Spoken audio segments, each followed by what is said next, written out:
Em nome do Pai, do Filho e do Espírito Santo. Amém. Ave Maria, cheia de graça, o Senhor é convosco. Bendita sois vós entre as mulheres, e bendito é o fruto do vosso ventre, Jesus. Santa Maria, Mãe de Deus, rogai por nós, pecadores, agora e na hora de nossa morte. Amém. São Felipe Neri, rogai por nós.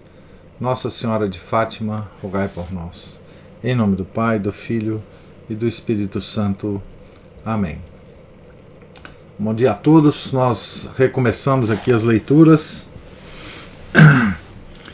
com a leitura do livro de Chesterton sobre São Francisco de Assis.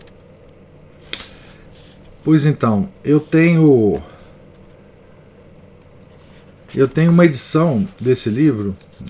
Eu vou ler esta edição aqui, né? Todos sabem que foi uma edição publicada pela Eclésia.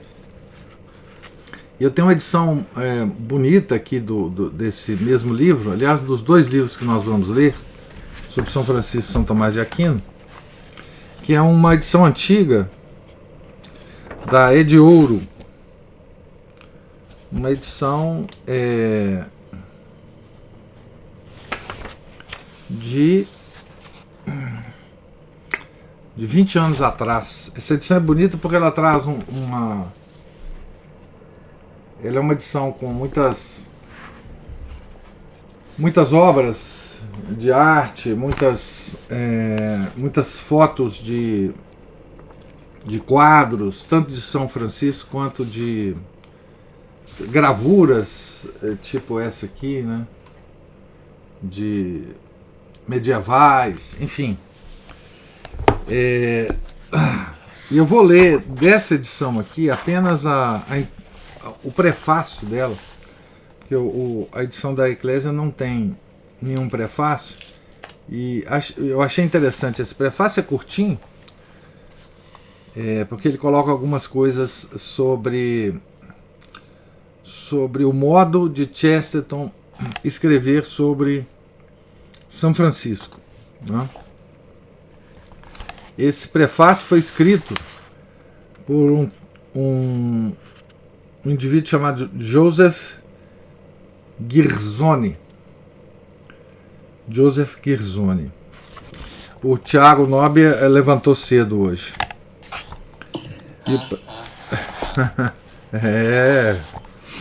Então, vamos ao prefácio, é curtinho.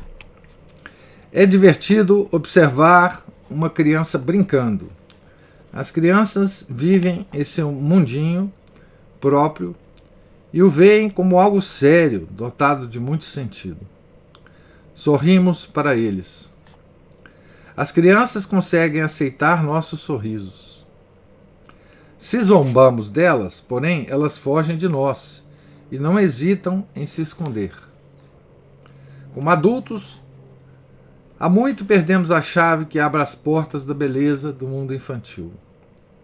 Podemos observá-lo à distância, sentir a alegria e a atmosfera de aventura que fluem tão espontaneamente da imaginação da criança, mas já não podemos entrar nesse mundo. Nós o perdemos para sempre. Já estivemos nele um dia, mas ao longo do caminho da vida, perdemos a chave para abrir as portas desse mundo. Poderíamos ser tentados a considerar o mundo da criança como um mundo de faz de conta, mas seria um erro. É um faz de conta para nós que descobrimos este outro mundo, que não ousamos chamar de faz de conta. O mundo infantil, assim como o nosso mundo doentio, para nós, nada tem de fantasia para a criança. Quando examinamos a vida dos santos, deparamos com esse fenômeno. A vida deles parece quase ficção, faz de conta, e não realidade. Dizemos que são sonhadores ou psicóticos. Atribuímos a eles uma série de nomes, pois somos incapazes de perceber o significado ou a relevância de suas ações para o nosso mundo de faz de conta. Fazemos estátuas de São Francisco e rezamos sua oração pela paz. Nosso mundo assustado se apega desesperadamente à sua lembrança, numa frenética tentativa de proteger o meio ambiente da poluição. Mas não o levamos a sério. Apenas o adotamos como animal de estimação ou mascote, sem entender o verdadeiro sentido de sua vida. Ler sobre a vida de Francisco, nos relatos da maioria dos biógrafos, é como ler uma série de episódios quase tão estranhos como os que vemos em Os Caçadores da Arca Perdida ou num filme de James Bond. A história de Francisco é curiosa, mas não é para ser levada a sério.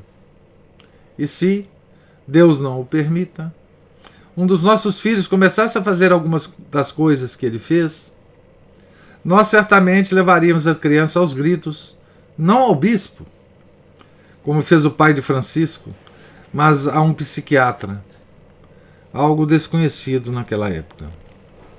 O notável gênio de Chesterton, nessa pequena biografia de São Francisco, reside em ter encontrado a chave para entrar no mundo aparentemente de faz de conta do santo, permitindo que o leitor compreendesse a lógica subjacente, a resposta que Deus pôde dar a um homem que o levou a sério, tocando sua vida com uma magia proveniente de um outro mundo real. Nesta pequena história, São Francisco não é um sonhador. Ele via o mundo tal como era de fato em sua época. Um mundo que, embora professasse a crença em Deus, zombava dele na vida cotidiana.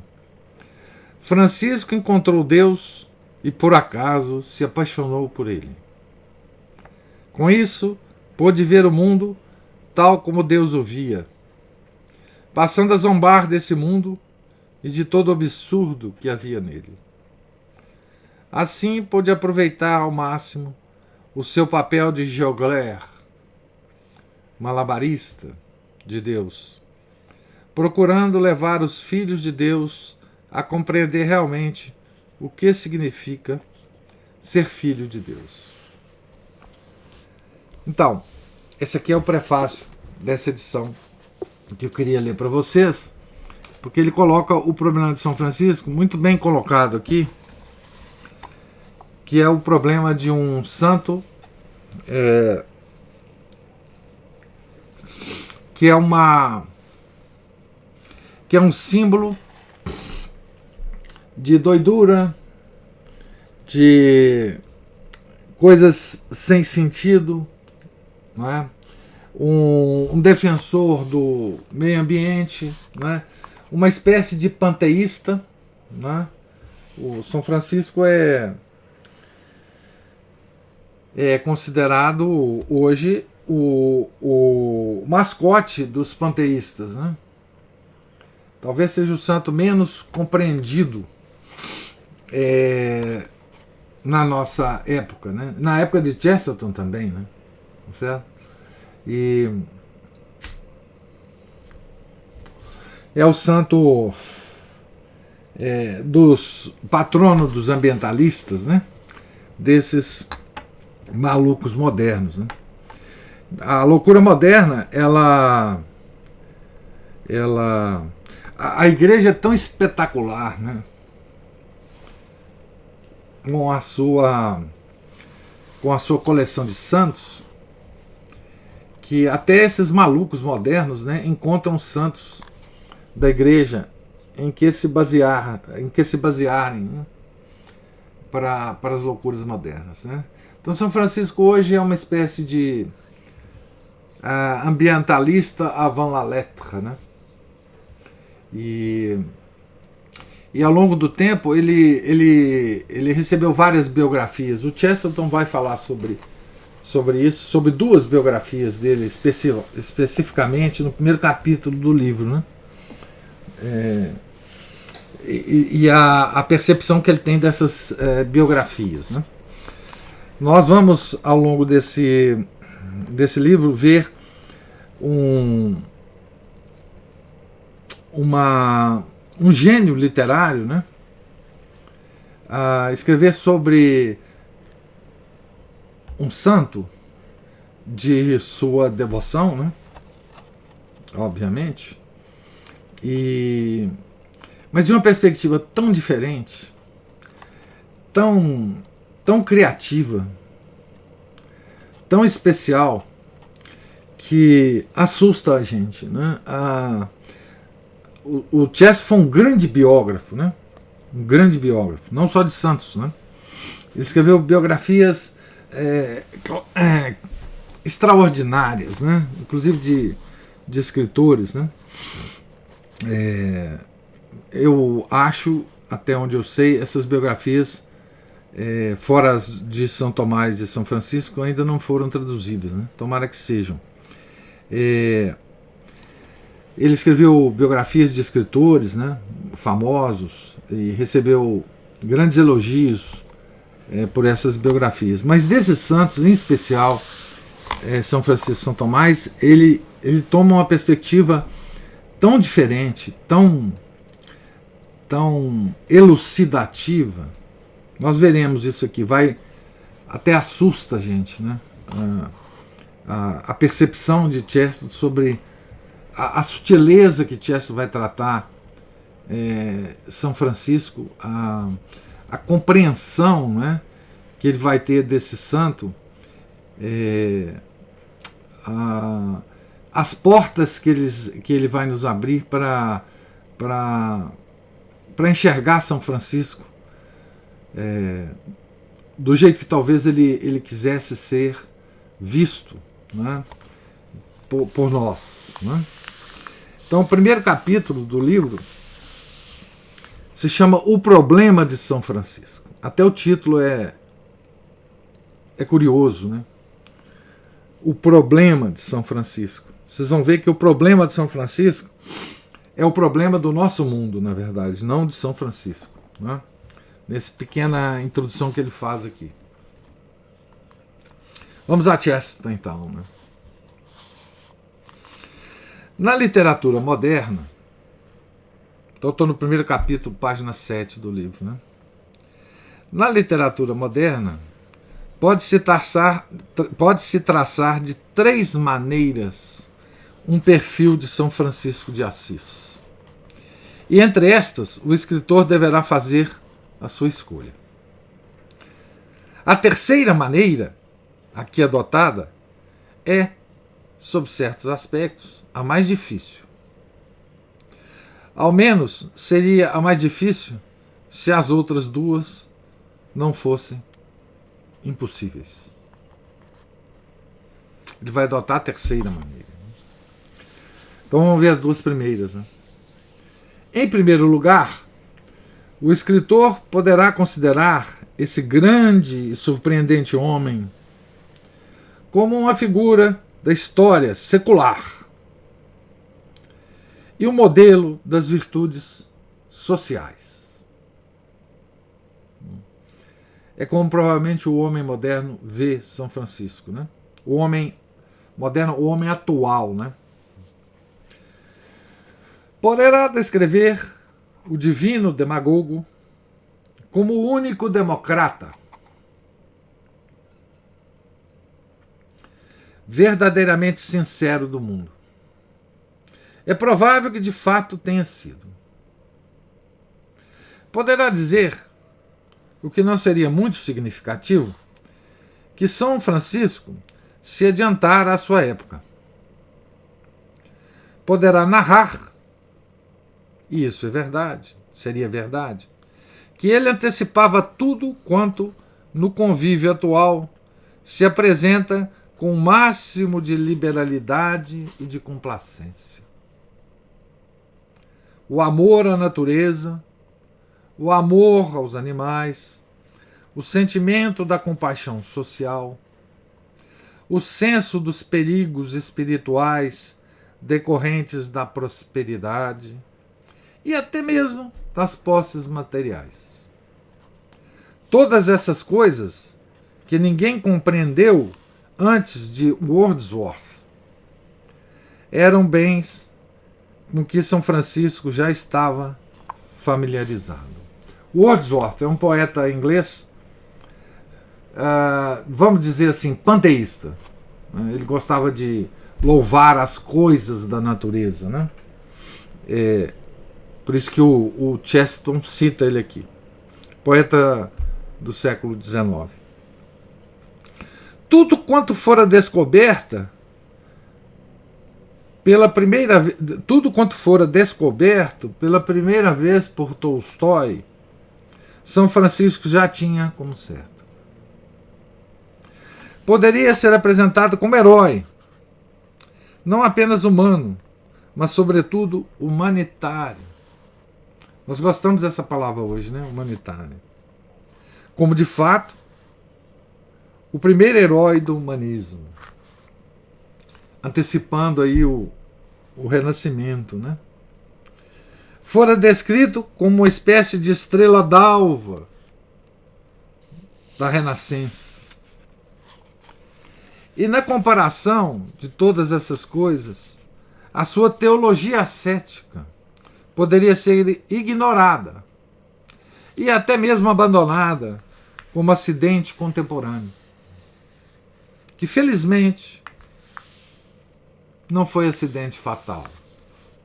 Então, nessa visão de São Francisco, né, a sua teologia ascética, graças a Deus, né, não foi fatal ao papel social e humanitário do santo, né? Não atrapalhou, né, sua teologia ascética. Essa é a visão secular, né? Poderia considerar a religião como uma superstição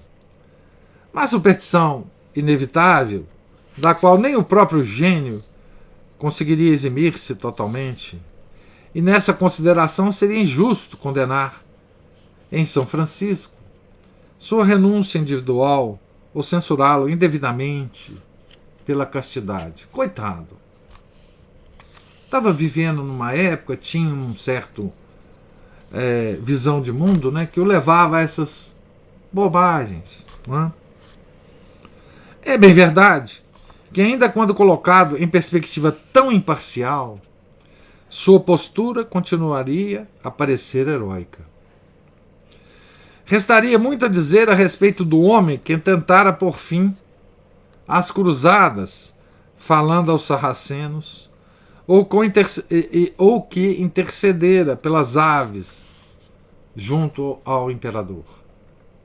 O escritor poderia descrever com espírito puramente histórico a totalidade dessa grande inspiração franciscana, sentida na pintura de Giotto, ou na poesia de Dante, nas peças milagrosas que tornaram possível o drama odierno, e em tantas outras coisas já apreciadas pela cultura moderna.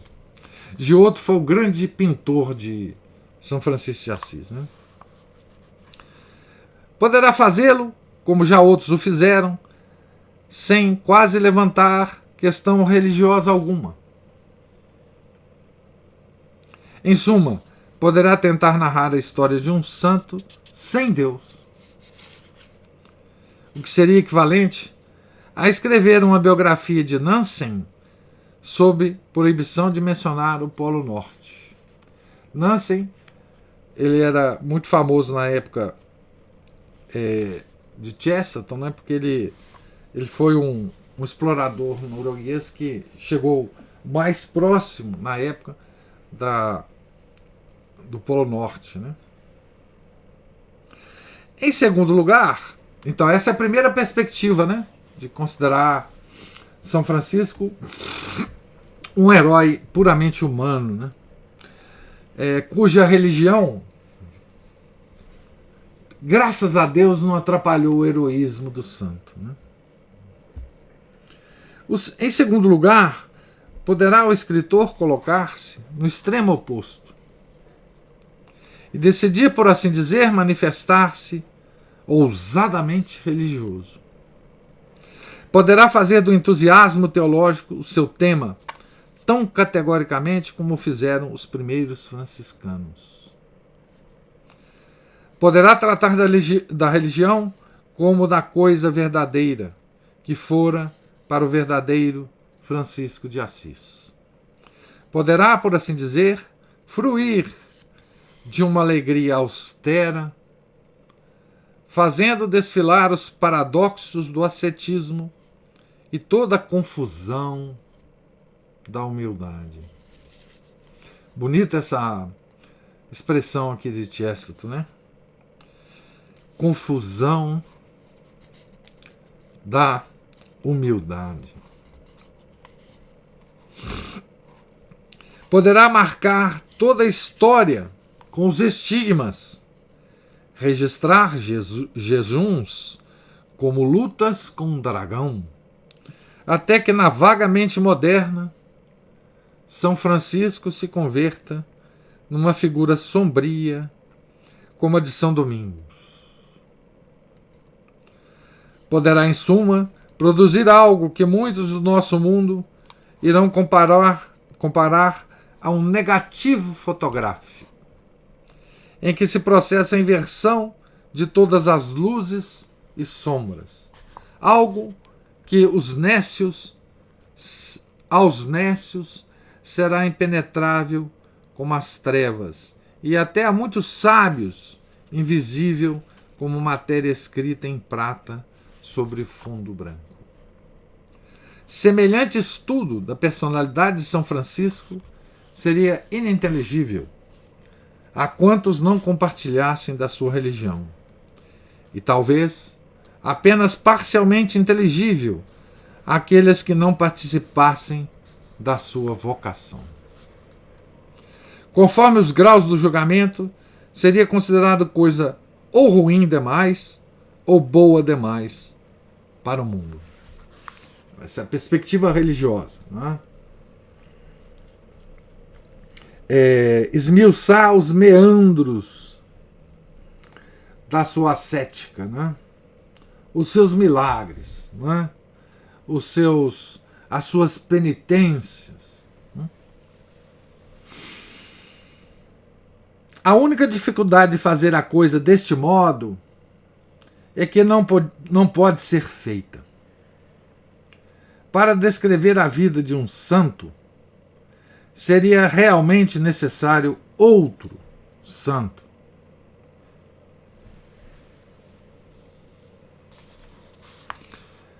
A vida de santidade de um santo, né? Esses meandros todos que ele falou, né? Neste caso, as objeções a semelhante curso são insuperáveis. Em terceiro lugar, poderá tentar fazer o escritor, né, o que aqui tentei.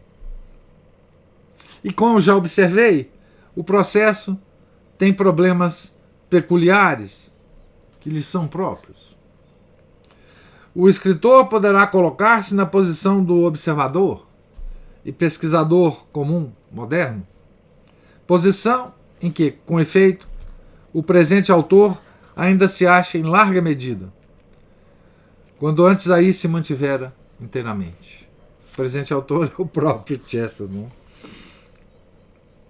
pesquisador moderno. Né? Poderá partir do ponto de vista de um homem que já admire São Francisco, porém, tão somente pelas coisas que esse homem julgue admiráveis. Em outras palavras, poderá presumir que o leitor esteja esclarecido, pelo menos tanto quanto Renan ou Matthew Arnold. Mas, à luz desse esclarecimento, procurar iluminar aquilo que Renan e Matthew Arnold deixaram na obscuridade. Ernest Renan é um miserável de um modernista, praticamente ateu, padre, né? Praticamente ateu, que escreveu uma Vie de Jésus, né? Vida de Jesus, terrivelmente blasfema, né? Século XIX. E Matthew Arnold é um escritor inglês que ele considerava que era papel do Estado e da educação estatal, né? Acabar com as desigualdades sociais. Então, são os dois escritores que escreveram sobre São Francisco, tá? Eles escreveram, cada um, uma biografia de São Francisco, né? Por isso que ele fala aqui que ele poderia escolher, né, a perspectiva desses dois indivíduos, né? Poderá procurar valer-se do que já está compreendido para explicar o que ainda não se compreende. Poderá dizer ao leitor atual, abre aspas, eis aqui uma personagem histórica já admitidamente atrativa para muitos de nós pela jovialidade, imaginação romântica, camaradagem e cortesia espirituais, mas que ao mesmo tempo comporta elementos evidentemente tão sinceros e enfáticos que lhe parecem assaz remotos e repulsivos. Entretanto, esse homem, afinal de contas, era um só e não meia dúzia de indivíduos. O que lhe parecer inconsistência não terá parecido inconsistência a ele. Vejamos se, com o auxílio do que já é compreendido, poderemos compreender as outras coisas que agora nos parecem duplamente obscuras, pelo seu brilho intrínseco e pelo seu contraste irônico. Fecha aspas. Isso aqui é o que um escritor poderia dizer a um leitor atual, né, sobre essa terceira via aqui de escrita da biografia de São Francisco, que o Chesterton, digamos assim, vai adotar, né?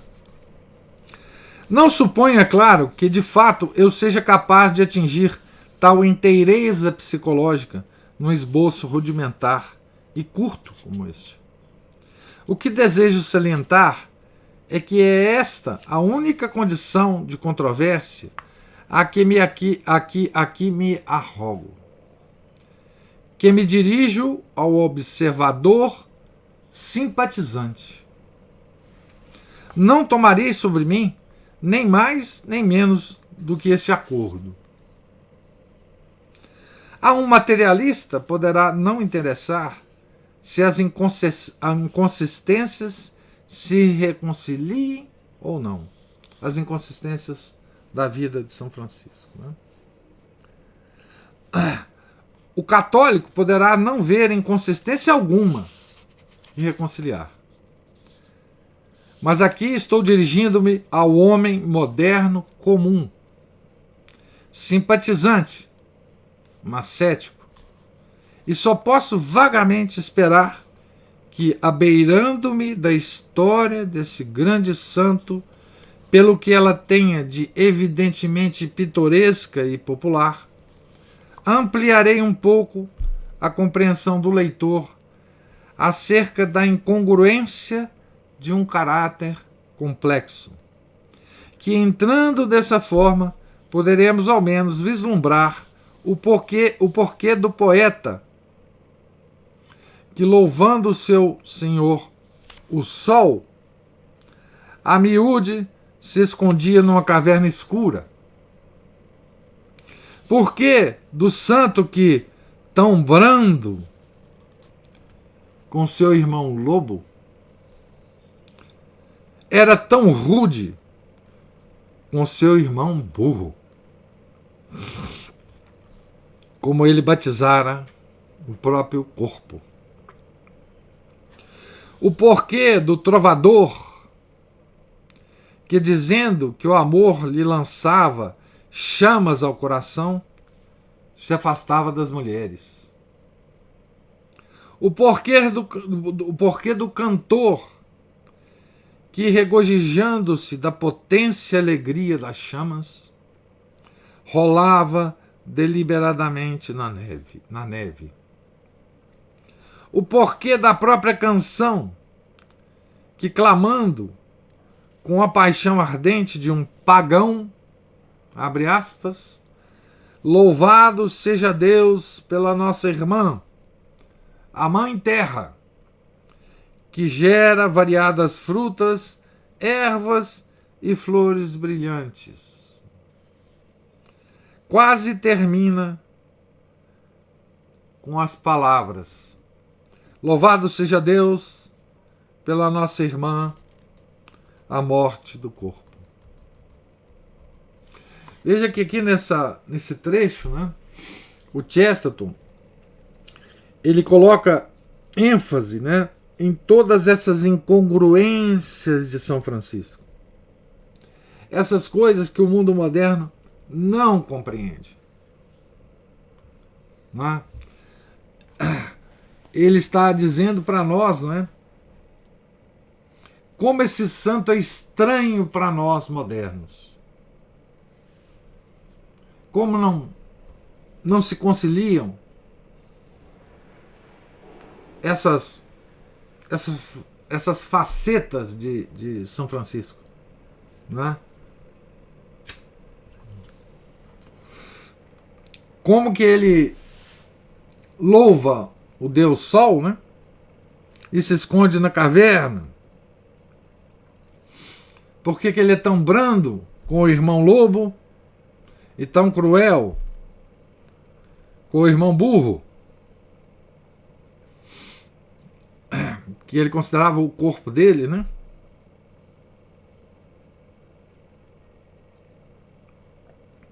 E porque ele sentia tanto amor, né? As chamas do amor no coração, e se afastava das mulheres. Que amor é esse? Né? Que amor estranho é esse? Por que, sentindo as chamas do amor, ele rolava na neve? E por que, não é, que ele, parecendo um pagão, parecendo um panteísta, não é, louvando a Mãe Terra, veja, São Francisco louvava a Mãe Terra. Coisa estranha, né? Nós metemos o pau, não é, num outro Francisco que adora a Pachamama, né? Que é a Mãe Terra, né?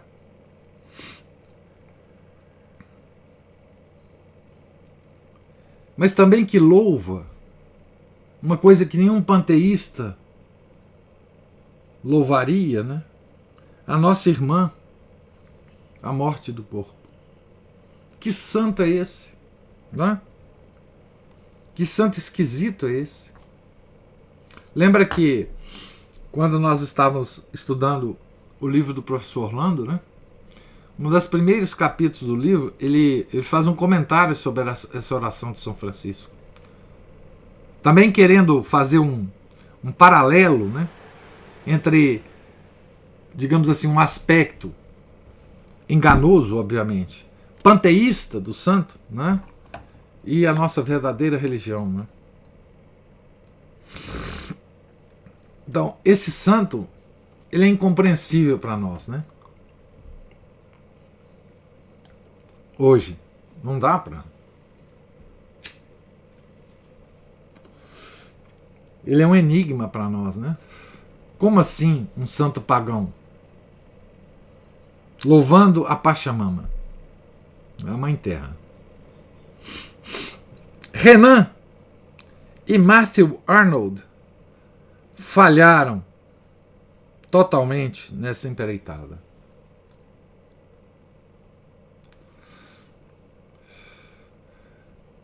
De solucionar essas incongruências, né?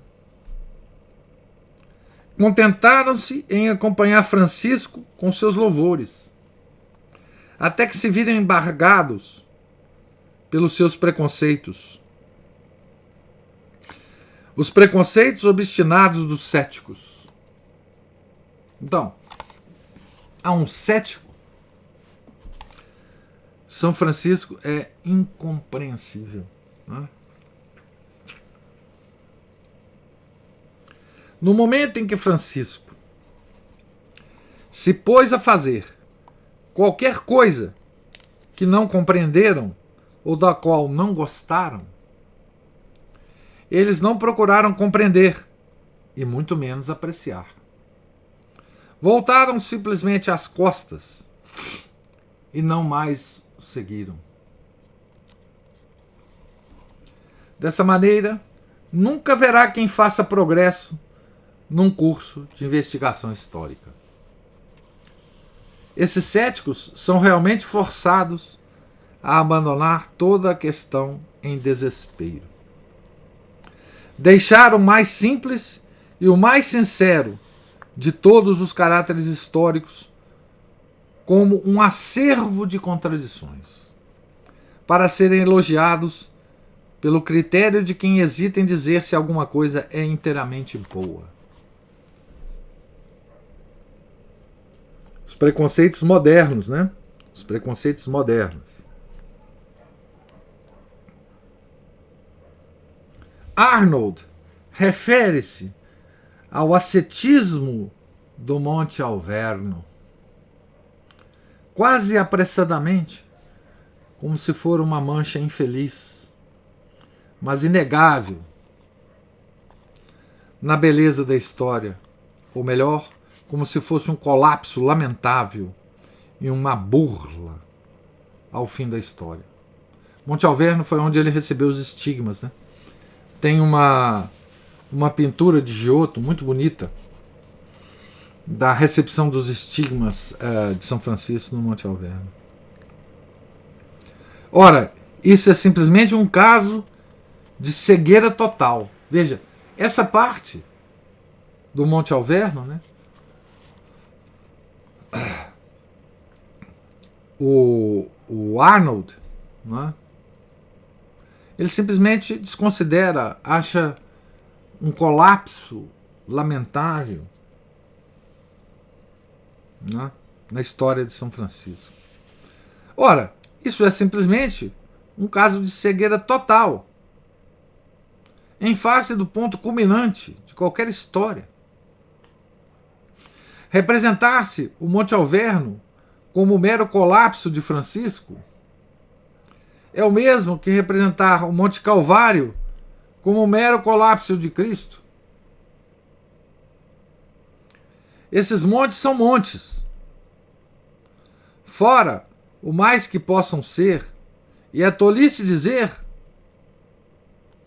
como a Rainha Vermelha, que são recôncavos comparativos ou buracos negativos no solo.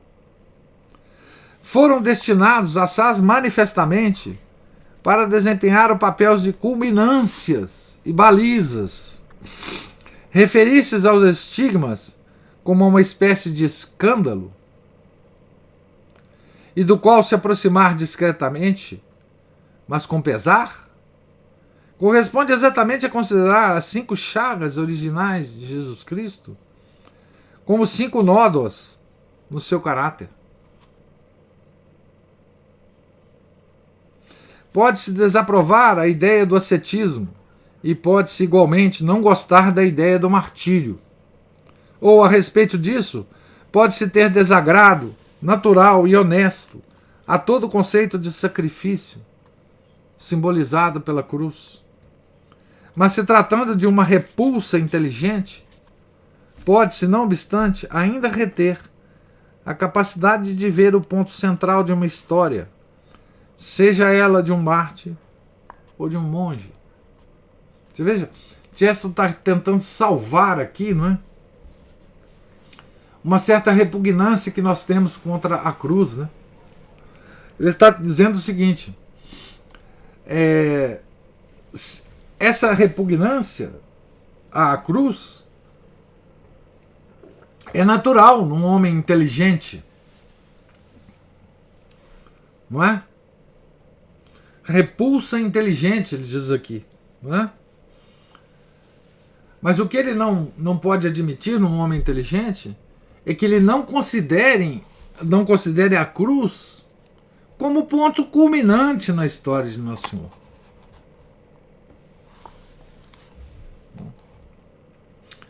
Como um simples como uma simples como é que ele fala aqui? Colapso, né? Um simples colapso. Uma espécie de doença psicológica, né? Lendo-se racionalmente o Evangelho, não se poderá considerar a crucificação como um pensamento subsequente, uma gradação inversa ou um acidente na vida de Cristo. É evidentemente o ponto da história, como a ponta de um punhal. O punhal que traspassou o coração da Mãe de Deus.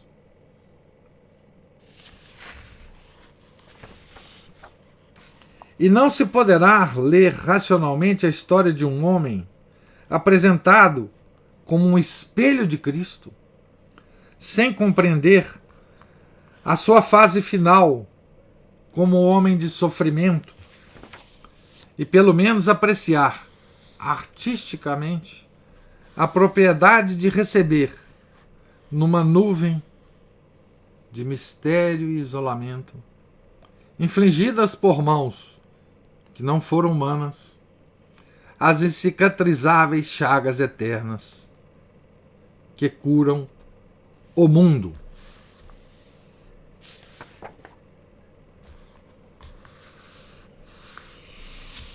Então,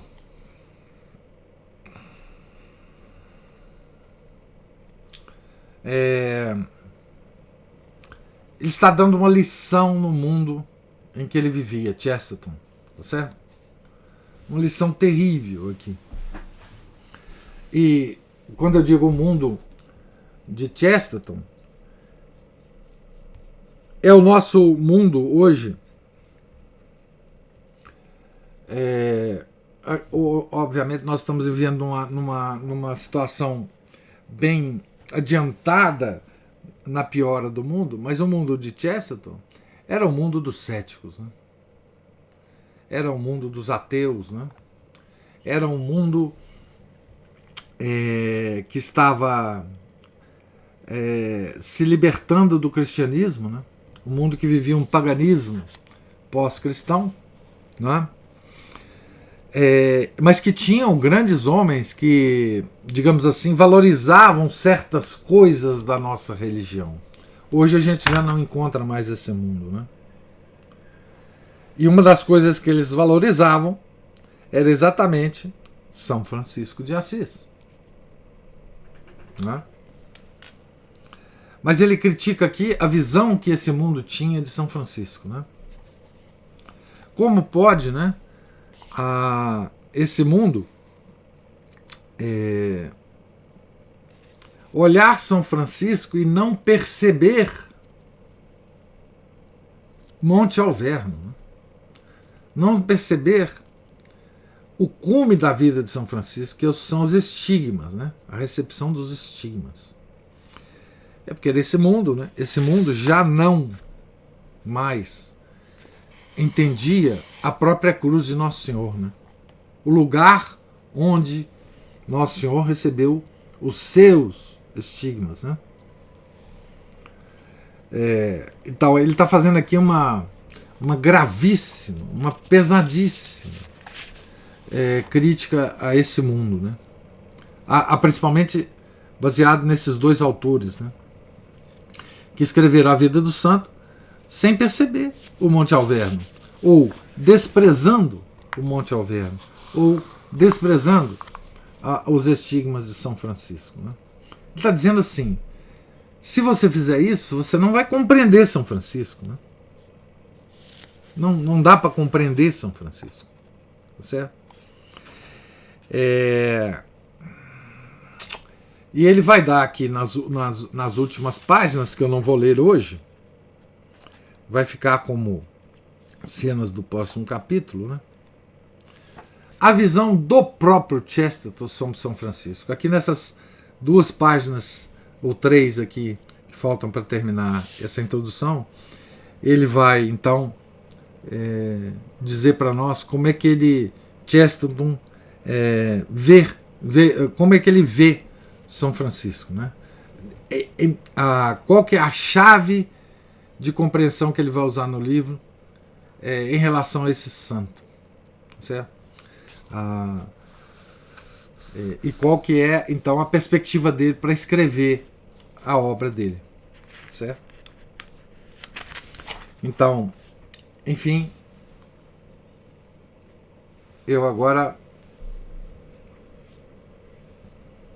espero as observações de vocês e as perguntas de vocês a respeito dessa nossa primeira encontro sobre São Francisco.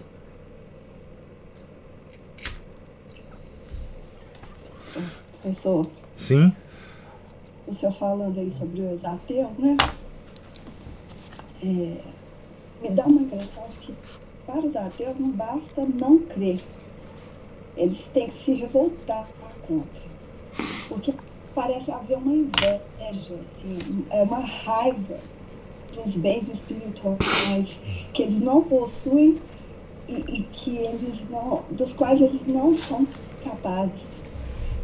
E não são capazes porque, na verdade, eles não são homens de boa vontade, né? Eles não se abrem para a graça, porque senão seriam, né? Seriam capazes. São homens de coração duro. Se chama dureza de coração. O termo teológico para isso é dureza de coração. Agora, Ana Paula, veja bem, isso não é... Existe uma história do ateísmo, né? O ateísmo sempre existiu, não é isso? O ateísmo sempre existiu. Mas a coisa nova no ateísmo, dos tempos modernos, é a militância do ateísmo. Curioso isso, né? O padre... meu Deus... Como é que chama o padre? O padre brasileiro famoso, o padre...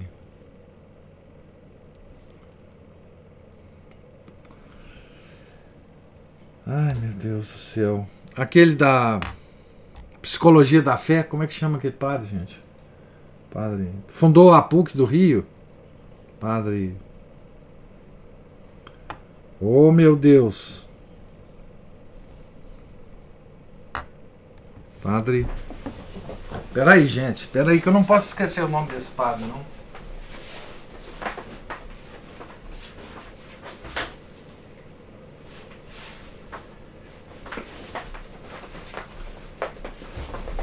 Padre Leonel Franco. Ele... Isso. Ele tem um texto que tá... Eu acho que está no site da Permanência. Que eu sugiro vocês lerem, porque essa sua questão é muito importante, Ana Paula. Ele tem um texto chamado Ateísmo Militante. Se vocês forem lá, se procurar no Google, Ateísmo Militante Permanência, vocês vão ver esse texto lá. O ateísmo militante é uma coisa nova. Os ateus antigos, eles se satisfaziam em não crer, né? Mas eles não queriam espalhar o ateísmo pelo mundo. Eles não eram prosélitos do ateísmo. Hoje os ateus são, né? Eles... tá aí, o Thiago já achou esse texto. Esse texto é uma coisa interessante por causa dessa característica que você disse aí. Os ateus hoje, eles não se contentam em simplesmente não acreditar, né? Olhar para nós, né? Dizer assim, coitados desses católicos, né? Eles acreditam em Deus e deixar para lá. Não. Hoje eles fazem um proselitismo do ateísmo. Eles querem nos convencer do ateísmo deles. E o ateísmo não é outra coisa senão burrice, né? O ateu é um homem burro, não é? Porque, enfim, é tão fácil provar a existência de Deus, né? São Tomás concebeu 5 diferentes maneiras de provar a existência de Deus, não uma, não duas, não 3, mas 5. Então, ateísmo é burrice hoje, né? Mas esse ateísmo militante, né? Diz que aquele biólogo inglês, né? Ele montou, inclusive, uma instituição, né? Para fazer proselitismo do ateísmo, né? Aquele idiota do Richard Dawkins, né? Então, assim, é verdade. Hoje a gente tem e esses ateus adoram São Francisco, né? Eles adoram. Os panteístas, né? Que consideram que tudo o que existe é somente o que nós vemos, né? Esse mundo que nós visível aos nossos olhos, sentidos físicos, né? Eles adoram São Francisco. Então, essa característica do santo, né, de São Francisco, é uma espécie de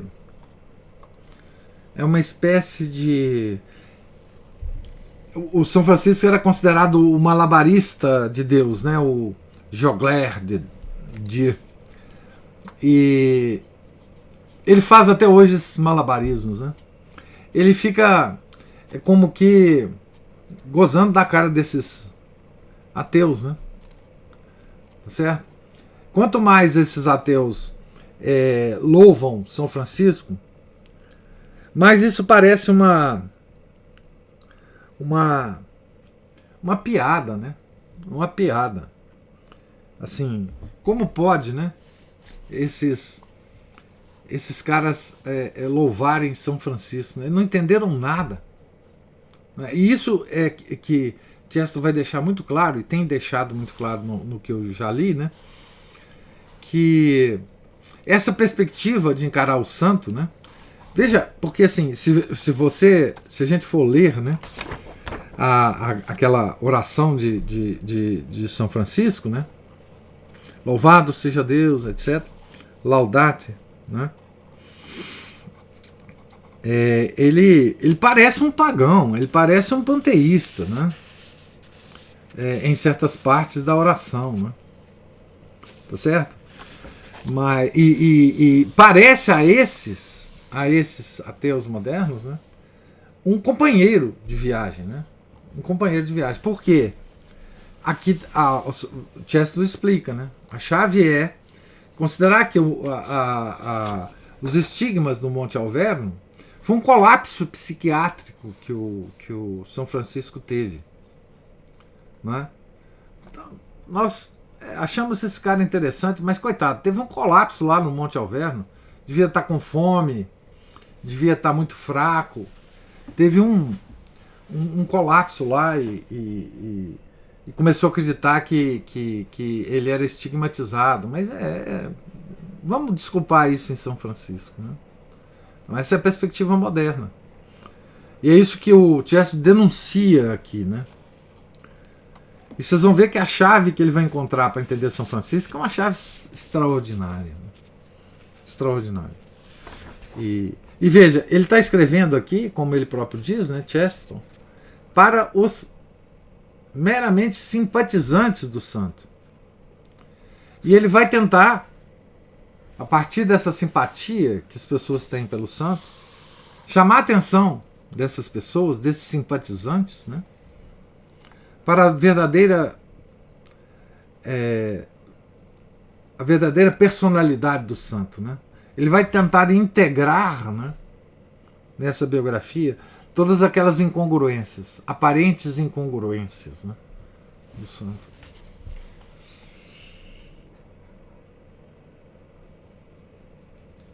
Mais alguma observação?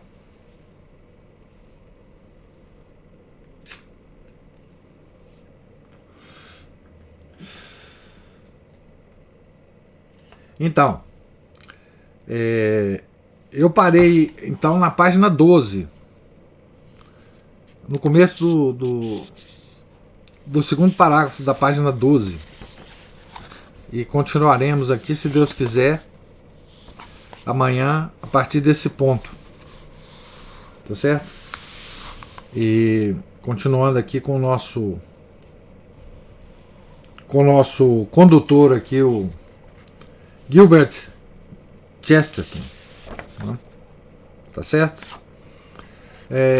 Deus lhes pague a presença, a paciência, né, e a oportunidade de reler essa biografia e de tentar fazer alguns comentários aqui sobre